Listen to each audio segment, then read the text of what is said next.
ராசிக்கல்ல சிம்ம ராசியை பொறுத்து ராசியிலே பயணம் பண்ணக்கூடிய சந்திர பகவான்.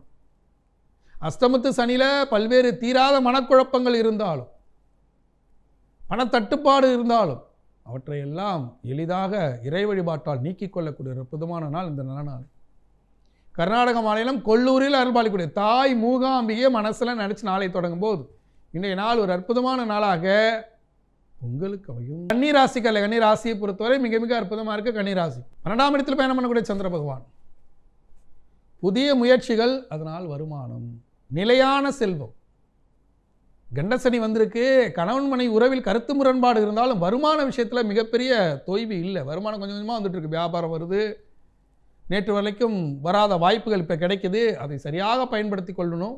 இந்த நேரத்தில் கன்னிராசி என்பது விழுப்புரம் அருகே பூவரசங்குப்பத்தில் அருள்பாலிக்கூடிய லக்ஷ்மி நரசிம்மரம் மனசில் நினச்சி நாளை தொடங்கும் போது இன்றைய நாள் ஒரு அற்புதமான நாளாக உங்களுக்கு மிகும்.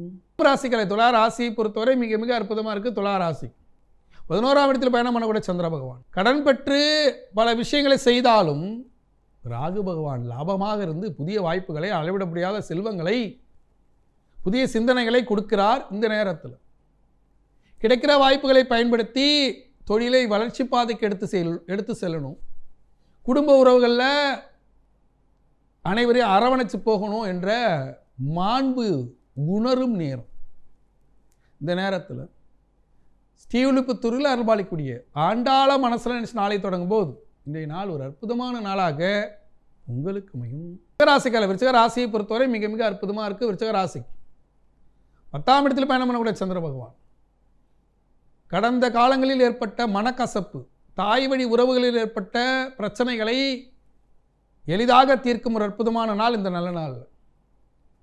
ஈரோடு சென்னி மலையில் அருள்பாலிக்கூடிய பின்னாக்கு சித்தர மனசில் நாளை தொடங்கும் போது இன்றைய நாள் ஒரு அற்புதமான நாளாக உங்களுக்கு அமையும்.